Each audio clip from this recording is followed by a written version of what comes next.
Hello student, my name is A.K. Sudhanshu, Director of Sudhanshu Chemistry Classes. Welcome to YouTube channel Sudhanshu Chemistry Classes.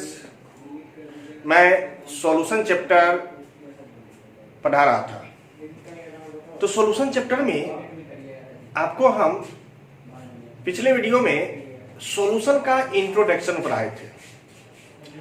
तो आज हम जो पढ़ाने जा रहे हैं वो है कॉन्सेंट्रेशन ऑफ सॉल्यूशन। आज जो पढ़ाने जा रहे हैं वो क्या है?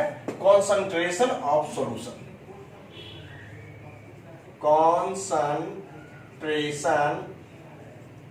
Concentration of solution. सॉल्यूशन का कॉन्सेंट्रेशन आपको बताए थे कि सॉल्यूशन का जो कॉन्सेंट्रेशन होता है वो हम लोग ग्राम पर लीटर में निकालते हैं, परसेंटेज निकालते हैं, जिसमें परसेंटेज वेट बाय वेट था, परसेंटेज वेट बाय वॉल्यूम था, परसेंटेज वॉल्यूम बाय वॉल्यूम था, पार्ट्स पर मिलियन था, मोलरिटी था, मोलालिटी था, मोल फ्रैक्शन था, नॉर्मेलिटी था। एक बात हम आपको बता दे रहे हैं कि एक कॉन्सेंट्रेशन टर्म होता है, जो कॉन्सेंट्रेशन टर्म कभी कभी स्टूडेंट सॉल्यूट और सॉल्वेंट पहचानने में धोखा खा जाता है। तो आज हम वो बातें आपको बताने जा रहा हूं ताकि आप जब न्यूमेरिकल प्रॉब्लम बनाइएगा तो उस वक्त आप उस पर ध्यान दीजिएगा और कभी ऐसा ना हो कि सॉल्यूट की जगह पर सॉल्वेंट लिखा जाए और सॉल्वेंट की जगह पर सॉल्यूट लिखा जाए। आपको हम बता दे रहे हैं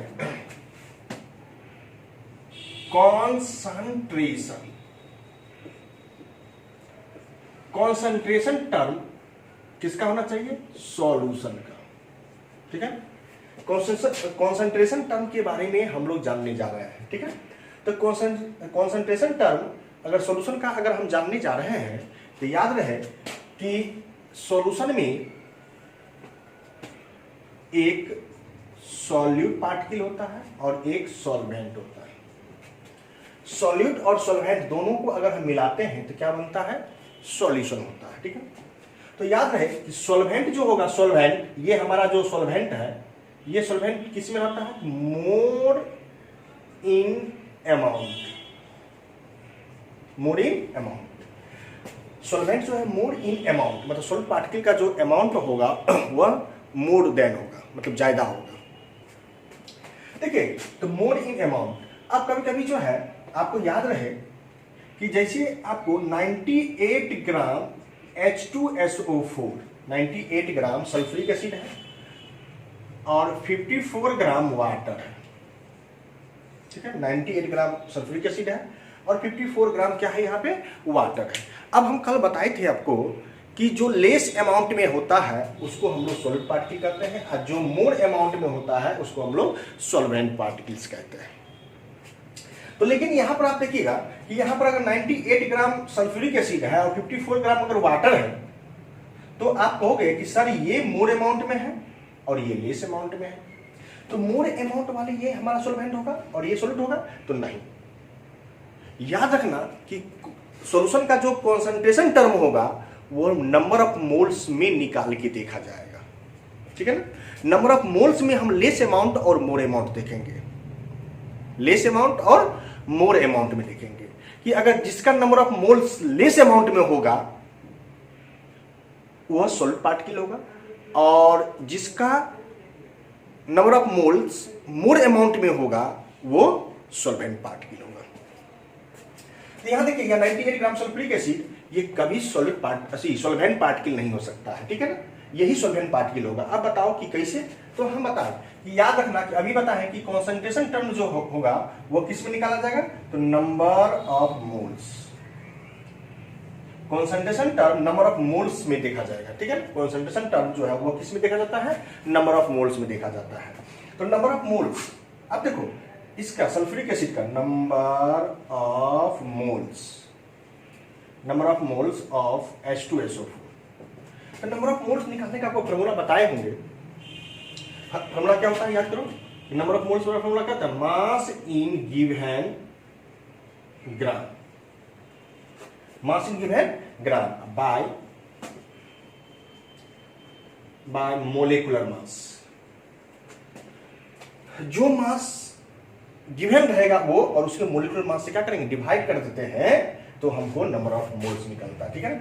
अब देखो यहाँ पे H2SO4 का नंबर ऑफ मोल्स निकालने जा रहे हैं, तो मास इन गिवन ग्राम, तो H2SO4 का मास कितना क्या है 98। अब मोलिकुलर मास मतलब मोलिकुलर वेट, तो कैसे निकालते हैं, याद हाइड्रोजन का मोलिकुलर वेट 1 होता है, तो 1 इंटू 2 प्लस सल्फर का कितना था 32 प्लस ऑक्सीजन का कितना था 16, 4 जा 48, 98, टोटल को ऐड करोगे 98 हो जाएगा। मतलब यहां पर H2SO4 का जो नंबर ऑफ मोल्स निकला है वो 1, मतलब इसका जो है number of moles equal to 1 आ गया, इसका नंबर ऑफ मोल्स क्या आया 1 आ गया। ठीक है। अब देखिए यहां पर हम निकालते हैं number of moles of water, number of moles of water का हम यहाँ पे नंबर ऑफ मोल्स निकालने जा रहे हैं। फॉर्मूला वही होगा, नंबर ऑफ मोल्स फॉर्मूला वही होगा, mass in given gram by molecular mass. बताओ वाटर का मास कितना गिवन है, तो 54, अब बाय मोलिकुलर मास, तो वाटर का होता है H2O, तो H2O में हाइड्रोजन का 1 इंटू 2 प्लस ऑक्सीजन का 16, यानी 54 बाय 18। मतलब इसका जो नंबर ऑफ मोल्स होता है, ठीक। अब बताओ सल्फ्यूरिक एसिड का नंबर ऑफ मोल्स 1 है और वाटर का नंबर ऑफ मोल्स 3 है, मतलब ये सॉल्वेंट और ये सॉल्यूट हो गया। मतलब याद रखना कि कॉन्सेंट्रेशन टर्म में अगर हम देखेंगे, सॉल्यूशन में अगर कॉन्सेंट्रेशन टर्म देखेंगे और कॉन्सेंट्रेशन टर्म से अगर सॉल्यूट सॉल्वेंट को अगर हमको आइडेंटिफाई करना है, पता करना है, तो हम नंबर ऑफ मोल्स निकालेंगे, और जिसमें number of moles less amount में होगा वो सॉल्यूट होगा, और जिसमें number of moles more amount में होगा वो सॉल्वेंट होगा। अब देखो यहाँ पर 98 ग्राम था और यहाँ 54 ग्राम था, तो मतलब क्या हुआ कि अगर मास से अगर देखोगे, वेट से अगर देखते हो, तो ये मोर अमाउंट में और ये लेस अमाउंट में, तो इससे ये सॉल्वेंट हो जाता है, ये सॉलिड हो जाता है, ये यहाँ पे गलत हो जाएगा, रॉन्ग हो जाएगा। यानी इसमें नंबर ऑफ मोल्स मतलब कॉन्सेंट्रेशन टर्म अगर सॉल्यूशन में देखा जाए, उससे अगर सॉल्यूट और सॉल्वेंट को हमको पता करना है, तो सबसे पहले नंबर ऑफ मोल्स निकालेंगे। अब नंबर ऑफ मोल्स में जिसका number of moles less amount में होगा वो सॉल्यूट होगा, जिसका number of moles more amount में होगा वो सॉल्वेंट होगा। यहाँ नंबर ऑफ मोल्स का 1 है, इसका 3 है, इसलिए ये सॉल्वेंट हो गया और ये सॉल्यूट हो गया। कहीं कहीं ऐसा क्वेश्चन में फंसता है, तो यहाँ पर आप लोग थोड़ा ध्यान दीजिएगा, ठीक है ना। तो हमने कॉन्सेंट्रेशन टर्म सॉल्यूशन में सॉल्यूट सॉल्वेंट पहचानने का बता दिए कि कॉन्सेंट्रेशन टर्म में अगर सॉल्यूशन अगर देखेंगे और उसमें सॉल्यूट सॉल्वेंट का पता करना हो तो नंबर ऑफ मोल्स निकालेंगे, ठीक है। तो इस ऐसे हम पता करते हैं। चलिए इसको आप लिख लीजिएगा। अब हम कॉन्सेंट्रेशन ऑफ सॉल्यूशन में सबसे पहले पढ़ेंगे ग्राम पर लीटर, इसको मिटा दें।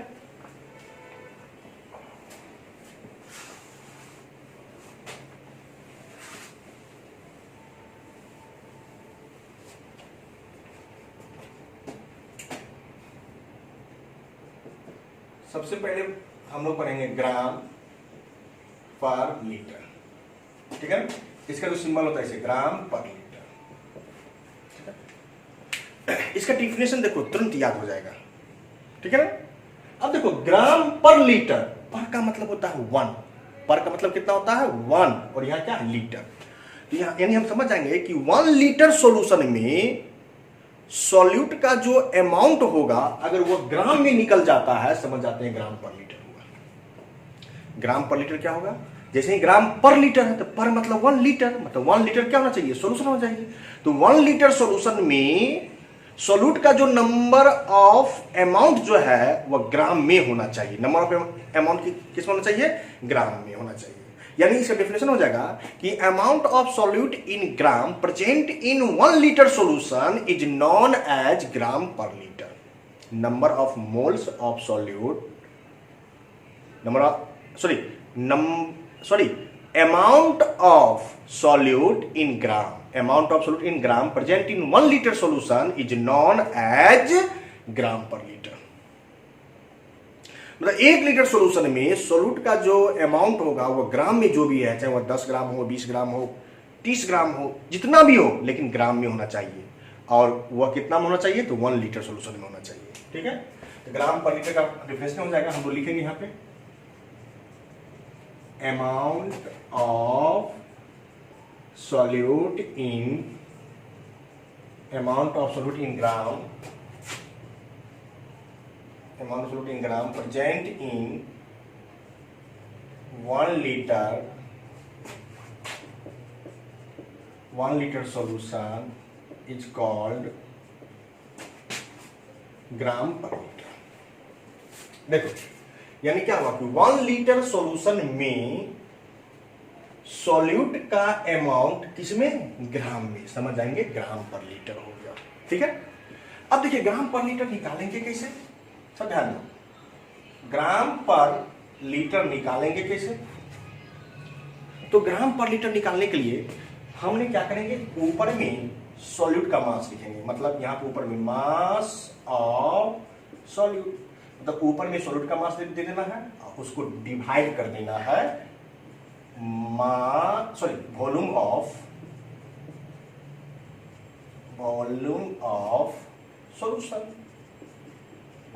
Solution in litre. ठीक है, अगर ग्राम पर लीटर निकालना है तो उसमें क्या करेंगे, मास ऑफ सॉल्यूट, मतलब ऊपर में सॉल्यूट का मास रख देना है और सॉल्यूशन का वॉल्यूम लीटर में जो होगा उस चीज को क्या करना है, डिवाइड कर देंगे, तो वो ग्राम पर लीटर निकल जाएगा। एग्जांपल में आप देखिए, ठीक है, अगर यहां पर दिया हुआ रहेगा आपको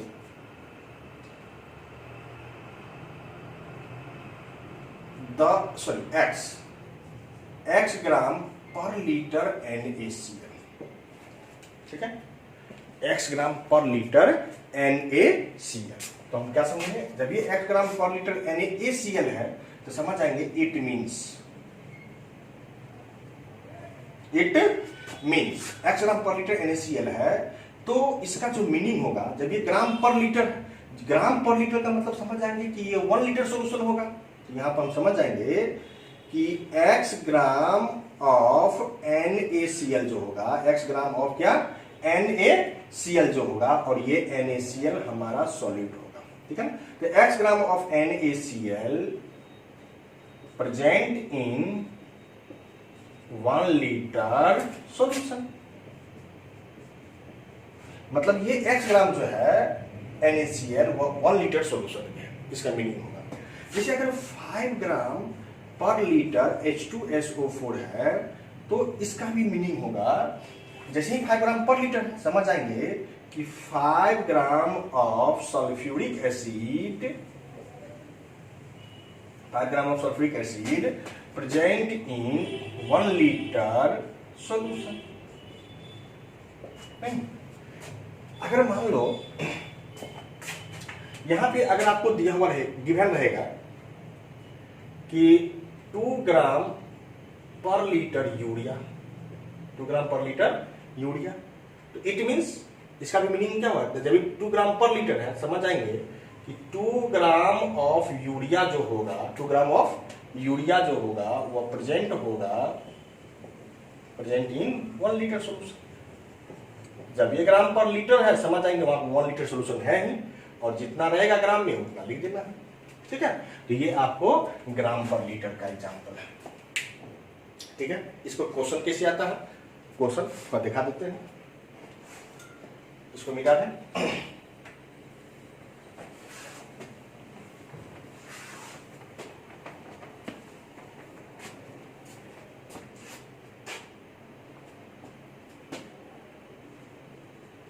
क्वेश्चन क्या है, 10 ग्राम NaOH dissolved in 100 gram of solution. देखो 10 ग्राम NaOH dissolved in 100 gram solution.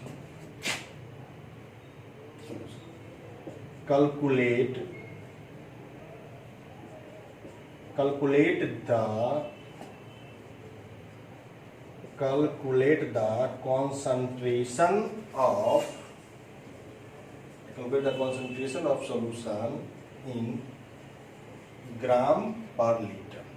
ठीक है, if if density of solution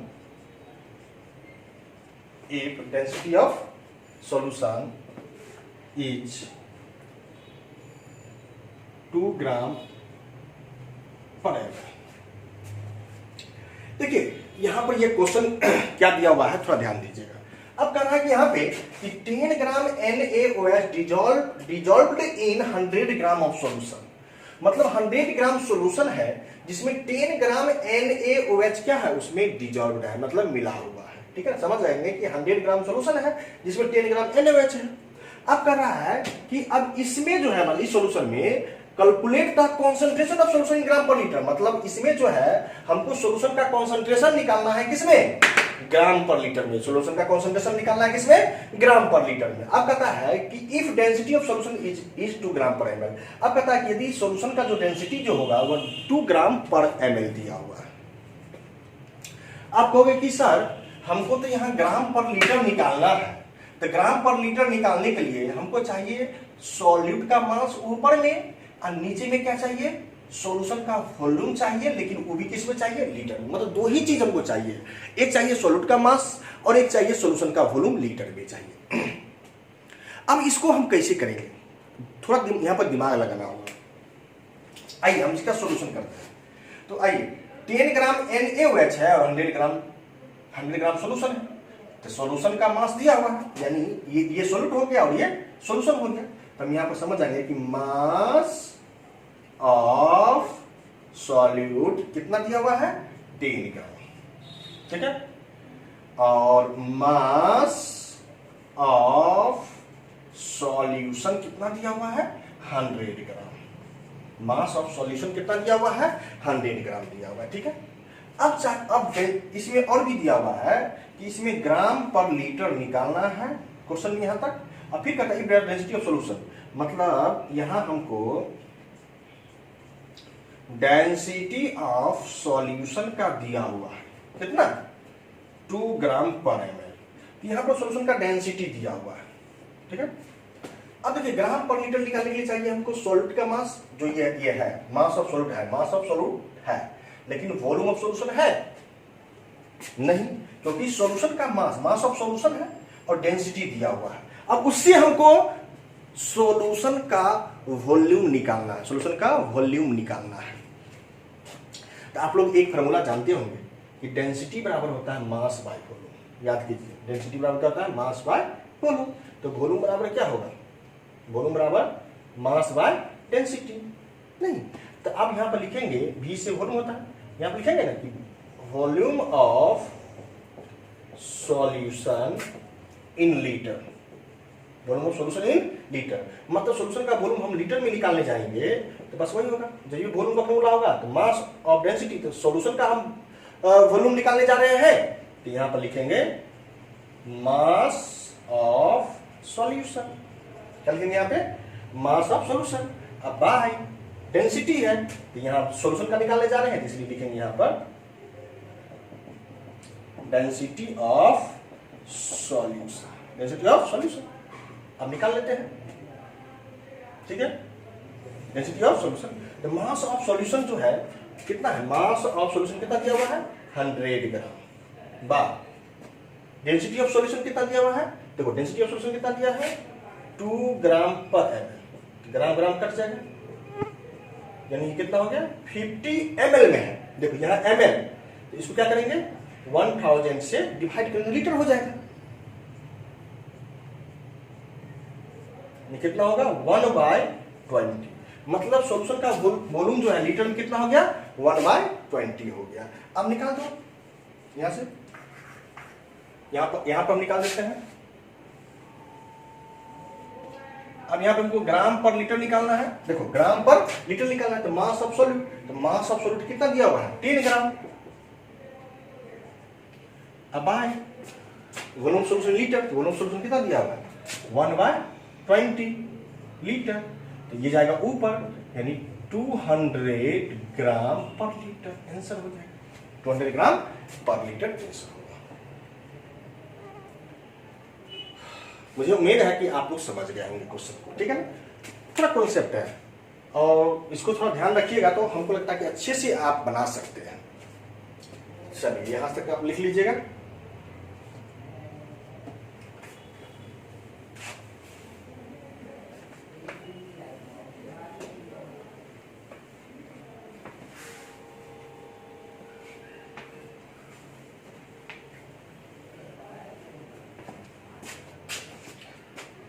next है परसेंटेज W बाई बी। इसको हम लोग वेट बाय वॉल्यूम परसेंटेज भी कहते हैं, या तो परसेंटेज W बाई बी लिखा हुआ रहेगा या वेट बाय वॉल्यूम परसेंटेज भी लिखा जाता है। अब देखिए परसेंटेज W बाई बी क्या होता है, परसेंटेज वेट बाय वॉल्यूम क्या होता है। आप जानते हैं कि परसेंटेज का मतलब यहाँ होता है 100। परसेंटेज का मतलब क्या होता है, परसेंटेज का मतलब यहाँ क्या होगा कि 100। अब वॉल्यूम है तो ml हो जाएगा, ये इसका मतलब ही होगा कि 100 ml सॉल्यूशन में सॉल्यूट का अमाउंट ग्राम में होना चाहिए। 100 ml सॉल्यूशन में अगर सॉल्यूट का अमाउंट ग्राम में, चाहे वह 10 ग्राम 20 ग्राम 5 ग्राम, ठीक है 25 ग्राम, जितना भी निकले वो 100 ml सॉल्यूशन में निकलना चाहिए, तब जाकर वो परसेंटेज W बाई बी कहलाता है। यानी amount of solute in gram present in 100 ml solution is known as percentage weight by volume. 100 ml solution में सॉल्यूट का जो अमाउंट होना चाहिए वो ग्राम में होना चाहिए, समझ आएंगे, परसेंटेज वेट बाय वॉल्यूम होता है। इसका डेफिनेशन हो जाएगा। परसेंटेज का मतलब होता है यहाँ पे 100, सॉरी यहाँ पे लिखेंगे हम amount of solute present in gram, sorry, amount of solute in gram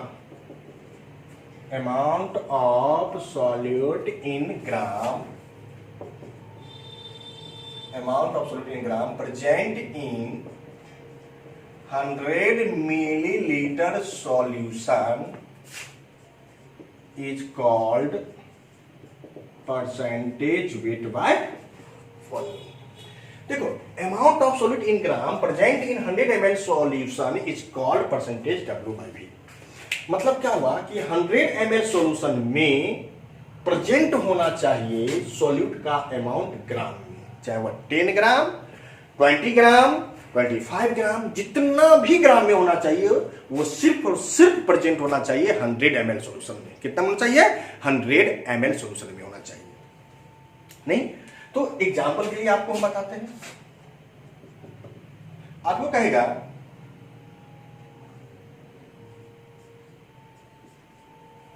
concentration of solution, concentration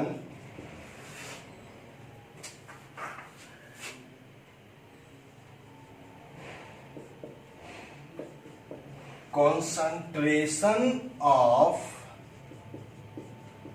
solution is, आपको लिखा हुआ है कि concentration of solution is x percentage W by V urea. मतलब सॉल्यूशन का जो कॉन्सेंट्रेशन है वह x percentage W by V urea है।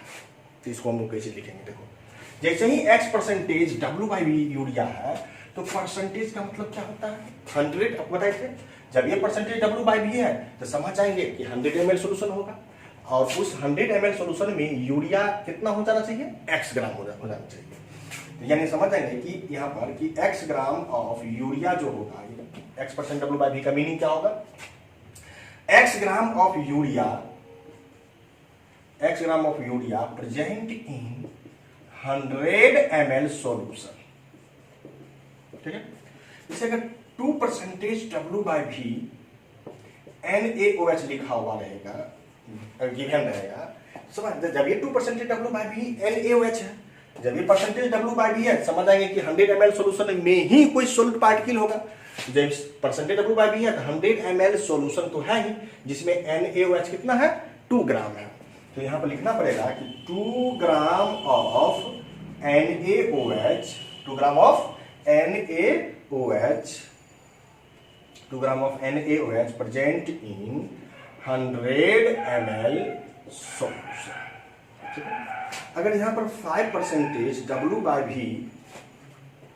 HNO3 नाइट्रिक एसिड है, जब ये 5% W/V HNO3 है, समझ आएंगे, जब ये परसेंटेज W/V है तो 100 ml सोल्यूशन में नाइट्रिक एसिड कितना होना चाहिए, 5 ग्राम होना चाहिए।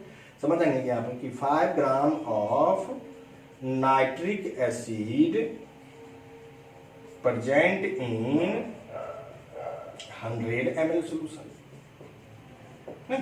जैसे ही ना परसेंटेज W/V है तो वो 100 ml सोल्यूशन में होना चाहिए, और यहाँ पर जो होगा वो 5 ग्राम होगा। ठीक है, तो यहाँ से परसेंटेज W/V का मीनिंग है। चलिए लिखिए,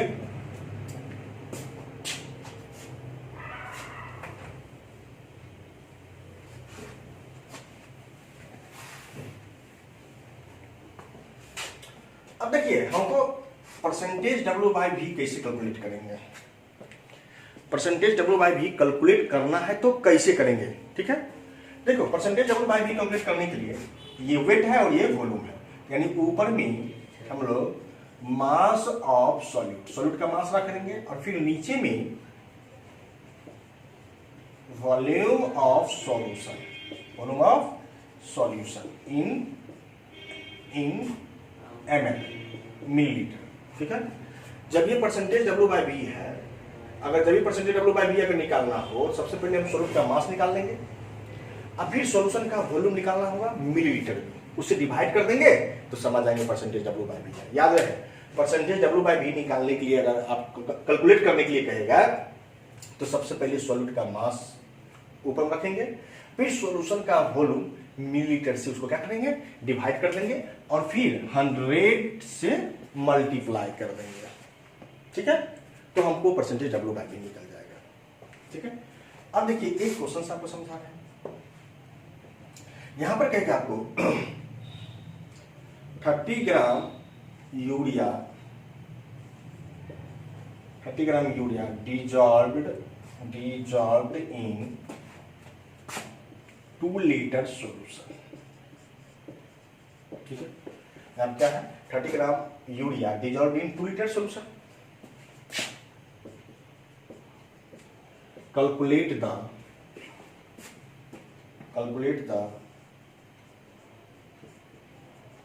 concentration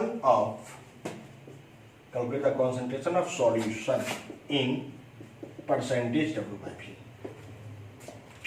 अब देखिए यहां पर यूरिया 30 ग्राम है, ठीक है, और वो 2 लीटर सॉल्यूशन में क्या है, डिजॉल्व है।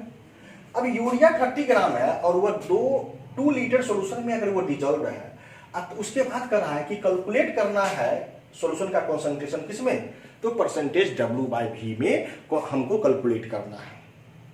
तो कैसे करेंगे, थोड़ा ध्यान दीजिएगा। परसेंटेज W/V का में कैलकुलेट करने के लिए हमको चाहिए मास ऑफ सॉल्यूट चाहिए, और फिर सॉल्यूशन का वॉल्यूम चाहिए मिलीलीटर में। ठीक है, तो हम समझ आएंगे यूरिया सॉल्यूट हो गया, समझ आएंगे मास ऑफ सॉल्यूट कौन है, यूरिया, तो मास ऑफ सॉल्यूट का जो मास होना चाहिए वो कितना होना चाहिए, 30 ग्राम होना चाहिए।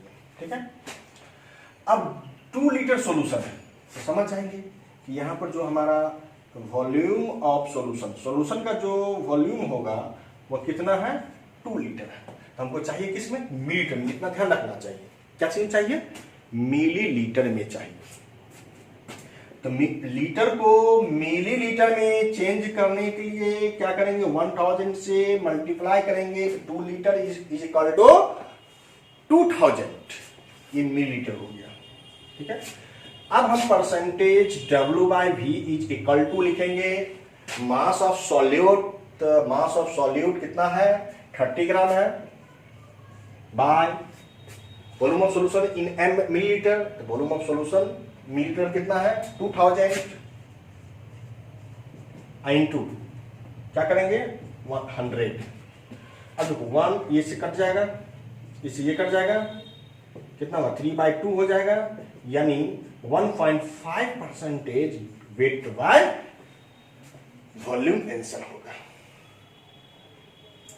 इस टाइप से हम लोग इसको कैलकुलेट करते हैं। ठीक है, सबको थोड़ा ध्यान रखना।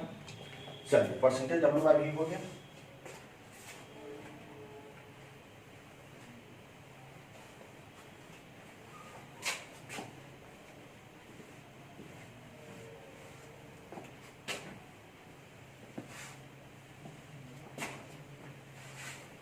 अब है परसेंटेज वेट बाय वेट, मतलब वेट बाय वेट परसेंटेज हम लोग पढ़ने जा रहे हैं।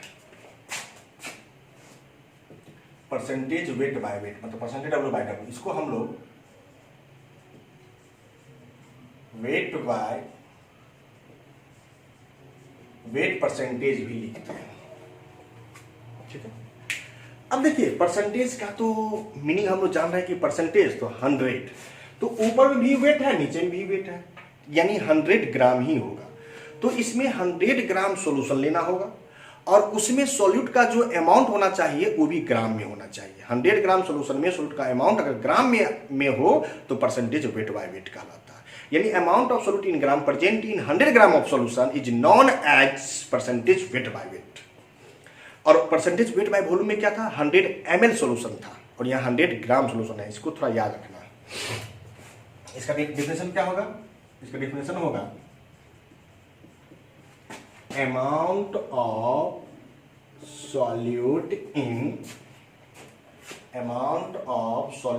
ग्राम,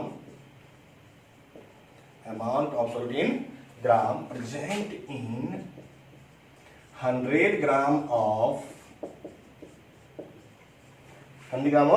solution is called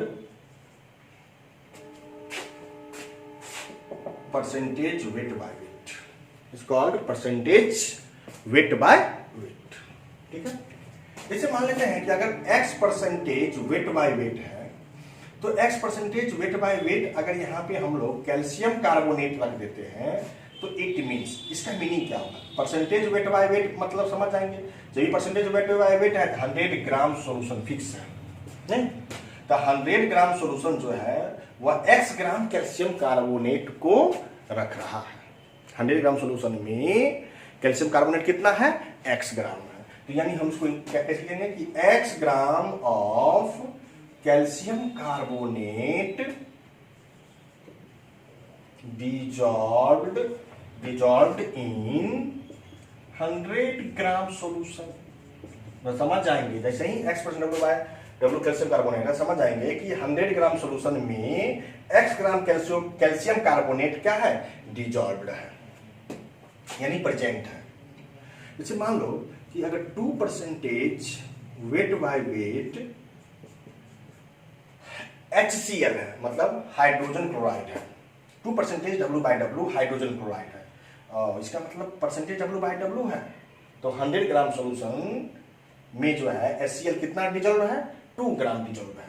यानी हम इसे लिख सकते हैं कि 2 ग्राम ऑफ HCl प्रेजेंट, या डिजॉल्व भी लिख सकते हैं, तो present in 100 gram solution, present in 100 gram solution. नहीं, अगर मान लेते हैं यहां पर हम कंसीडर कर लेते हैं कि अगर 10% W बाय W, ठीक है, इथेनॉल है, C2H5OH इथेनॉल है। जैसे ही 10% W by W C2H5OH ethanol है, जब भी परसेंटेज W बाय W है, समझ आएंगे कि 100 ग्राम सॉल्यूशन है जिसमें इथेनॉल कितना है, 10 ग्राम है। मतलब यहां पर लिखेंगे कि 10 ग्राम ऑफ इथेनॉल वो प्रेजेंट है, 10 ग्राम इथेनॉल जो है वो क्या है, प्रेजेंट है, प्रेजेंट इन कितना में, 100 ग्राम ऑफ सॉल्यूशन में, ठीक है। मतलब 10 ग्राम इथेनॉल जो है वो 100 ग्राम सॉल्यूशन में क्या है, प्रेजेंट है। इस तरह से हम इसका मीनिंग निकालते हैं। कोई दिक्कत है? मुझे आशा है कि आपको दिक्कत नहीं होना चाहिए, ठीक है।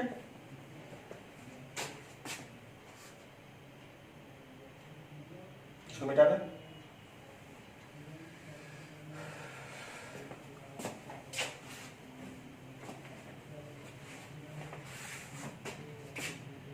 आपको परसेंटेज W बाय W कैसे निकालना है, बस वही बात होगा। सॉल्यूट का मास ऊपर रखो, अब फिर सॉल्यूशन का मास नीचे रख के 100 से उसको मल्टीप्लाई कर दो। परसेंटेज वेट बाय वेट निकालने जाओगे तो ऊपर में क्या किया, मास ऑफ सॉल्यूट, सॉल्यूट का मास रखोगे बाय मास ऑफ सॉल्यूशन, ठीक है। मास ऑफ सॉल्यूशन इन ग्राम, ग्राम में होना चाहिए, ईबी ग्राम में, ठीक है, इनटू 100। नहीं, तो परसेंटेज वेट बाय वेट निकालोगे तो सॉल्यूट का मास ऊपर में, सॉल्यूशन का मास ग्राम में नीचे में रखोगे। ये भी मास ऑफ सॉल्यूट, ये भी इसको भी ग्राम में ही कर देते हैं। तो सॉल्यूट का मास ग्राम में ऊपर में रखोगे, फिर सॉल्यूशन का मास ग्राम में नीचे रखोगे, फिर 100 से मल्टीप्लाई करोगे, परसेंटेज W बाय W निकल जाएगा। एक क्वेश्चन से आपको हम समझा रहे हैं, तो ध्यान दीजिएगा। आपको कहेगा कैलकुलेट द कॉन्सेंट्रेशन, क्योंकि कॉन्सेंट्रेशन को शॉर्टकट में हम लोग कॉन्क लिखेंगे, ठीक है ना। Calculate the conc of solution in percentage W by W if 20 gram calcium carbonate dissolved in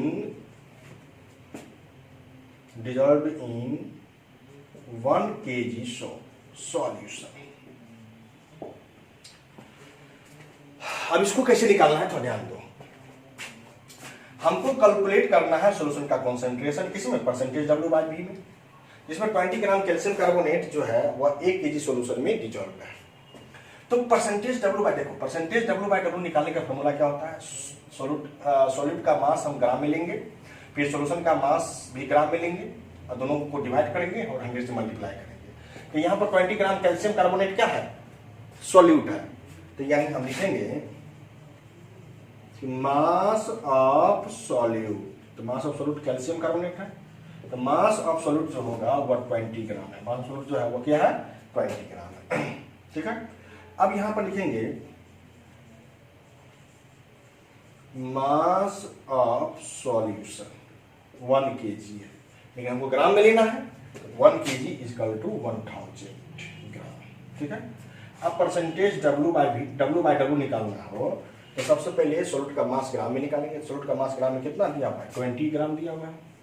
अब बाय सॉल्यूशन का मास ग्राम में होना चाहिए, सॉल्यूशन का मास ग्राम में कितना है, 1000 है, इंटू 100 है, ठीक है। ये कितना हुआ 2 परसेंटेज W बाय W। इस ढंग से हम लोग क्वेश्चन मतलब कैलकुलेट करके निकालते हैं, नहीं। अब आइए लिख लीजिएगा।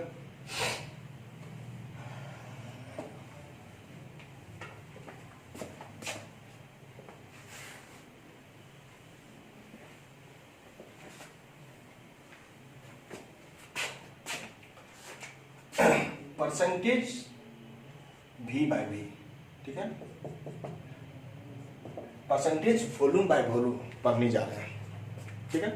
तो परसेंटेज का मतलब यहाँ 100 ml होगा, तो 100 ml सॉल्यूशन में सॉल्यूट भी कितना होना चाहिए, ml में ही होना चाहिए। यानी इसका डेफिनेशन होगा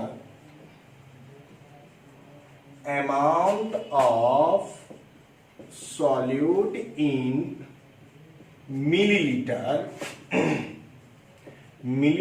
present, amount of solid in milliliter present in 100 ml solution. 100 ml solution is called percentage V by V। जैसे ही परसेंटेज V by V का डेफिनेशन क्या निकालने के लिए समझ आना कि 100 ml सॉल्यूशन में सॉल्यूट का जो अमाउंट है वो किस में होना चाहिए, मिलीलीटर में होना चाहिए। समझ आएंगे, ये परसेंटेज वॉल्यूम बाय वॉल्यूम है, ठीक है। जैसे अगर मान लेते हैं कि x percentage V by V यहाँ पर NaCl है, तो इसका मीनिंग क्या होगा कि x percentage V by V NaCl है, तो परसेंटेज का मतलब होता है 100 और वॉल्यूम का मतलब होता है ml। तो समझ आएंगे कि 100 ml सॉल्यूशन में NaCl भी कितना है, x ml है। NaCl भी कितना है, x ml है। समझ आएंगे कि x millilitre of NaCl dissolved है, x millilitre of NaCl dissolved in 100 millilitre solution, जब 100 मिलीलीटर सॉल्यूशन, ठीक है। अगर यहाँ पे 2 percentage V by V HCl है, तो समझ जाएंगे कि परसेंटेज का मतलब भी होता है 100, इसमें भी 100 ml सोल्यूशन होगा और उस 100 ml सोल्यूशन में HCl कितना होना चाहिए, 2 ml होना चाहिए। यानी आप लिखेंगे कि 2 ml of hydrochloric acid present है कितना में, 100 ml सोल्यूशन। नहीं, उसी तरह से जिस तरह से परसेंटेज W/V निकाले थे, परसेंटेज W/W निकाले थे, उसी तरह से परसेंटेज V/V अगर निकालने जाएंगे तो यहां पर वॉल्यूम ऑफ सॉल्यूट लेंगे, किसमें, इन मिलीलीटर। सॉल्यूट का वॉल्यूम मिलीलीटर में लेना है, अब बाय वॉल्यूम ऑफ सॉल्यूशन लेना है, वो भी किसमें, तो मिलीलीटर में। इनटू क्या करेंगे, 1000 से हम लोग मल्टीप्लाई कर देंगे। बस सेम टू सेम वही उसी टाइप से है, ठीक है ना। तो ये आपका परसेंटेज V/V है, इसको लिख लीजिएगा। चलिए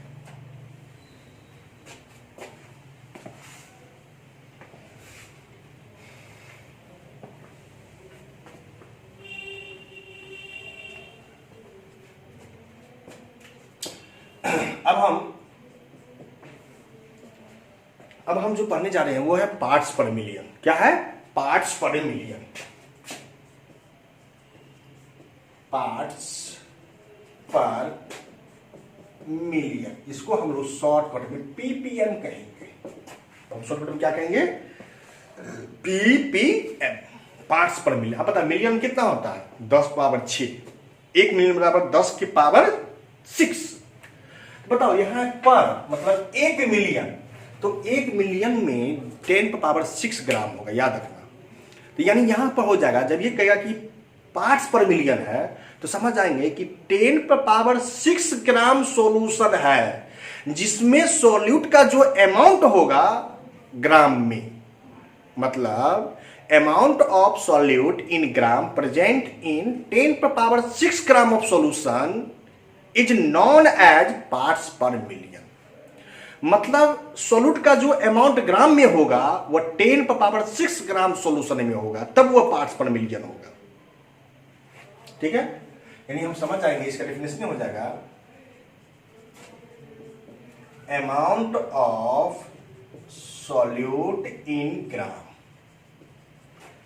amount of solute in gram, amount of solute in gram, amount of solute in gram present in 10⁻6 gram, 10⁻6 gram solution. मतलब 10⁻6 ग्राम सॉल्यूशन है, जिसमें सॉल्यूट का अमाउंट किसमें होना चाहिए, ग्राम में होना चाहिए। 10⁻6 ग्राम सॉल्यूशन है जिसमें सॉल्यूट का अमाउंट किसमें होना चाहिए, ग्राम में। समझ आएंगे, पार्ट्स पर मिलियन। यहां पर तो इज कॉल्ड PPM, उसको हम लोग क्या कहेंगे, पार्ट्स पर मिलियन कहेंगे। Amount of solute in gram present in 10⁻6 gram solution is called PPM। मतलब 10⁻6 ग्राम सॉल्यूशन है जिसमें सॉल्यूट का अमाउंट ग्राम में है, तो समझ जाएंगे ये पार्ट्स पर मिलियन है, ठीक है। जैसे मान लो कि अगर X पार्ट्स पर मिलियन, अगर यहां पे ईथर लिखा हुआ है, ईथर का ईथर, ठीक है, तो समझ, जैसे ही पार्ट्स पर मिलियन है तो समझ जाएंगे कि 10⁻6 ग्राम सॉल्यूशन है जिसमें ईथर कितना है, X ग्राम है। यानी इसका मीनिंग हो जाएगा कि X gram of ether, X gram of ether present in 10⁻6 gram solution. अगर 2 ppm H2 सल्फ्यूरिक एसिड है तो समझ जाएंगे कि 2 gram of sulphuric acid, 2 gram sulphuric acid जो होगा वो प्रेजेंट होगा किसमें, 10⁻6 ग्राम सॉल्यूशन में। अगर मान लेते हैं कि 5 ppm NaOH है, जैसे ही 5 ppm NaOH है, समझ आएंगे यहाँ पे कि 5 ग्राम NaOH जो है वह प्रेजेंट है किसमें, 10⁻⁶ ग्राम सोल्यूशन। तो पार्ट्स पर मिलियन आप लोग समझ गए। चलिए इसको लिख लीजिए।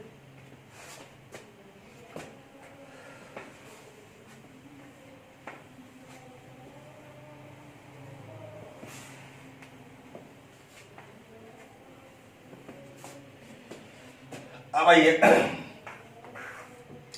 पार्ट्स पर मिलियन कैसे निकालेंगे। पार्ट्स पर मिलियन निकालने के लिए आप सबसे पहले मास ऑफ सॉल्यूट ले लेना, किसमें, ग्राम में। सॉल्यूट का मास लेंगे ग्राम में और उसको हम क्या करेंगे, मास ऑफ सॉल्यूशन से डिवाइड कर देंगे। मतलब सॉल्यूट का मास ग्राम में लेना है और फिर सॉल्यूशन का मास ग्राम में लेकर उसको क्या करेंगे, डिवाइड करेंगे और फिर 10⁻⁶ से मल्टीप्लाई कर देंगे। 10⁻⁶ से क्या क्या कर देना है, मल्टीप्लाई कर देना। ये फॉर्मूला याद रखना है। 10⁻⁶ से हम लोग क्या करेंगे, इसको मल्टीप्लाई कर देंगे। कोई दिक्कत? अगर क्वेश्चन पे कहेगा, ठीक है, यहां पर क्वेश्चन कहेगा कि 5 gram of sodium hydroxide dissolved in 5 gram of sodium hydroxide dissolved in 100 gram solution। 100 gram solution। Calculate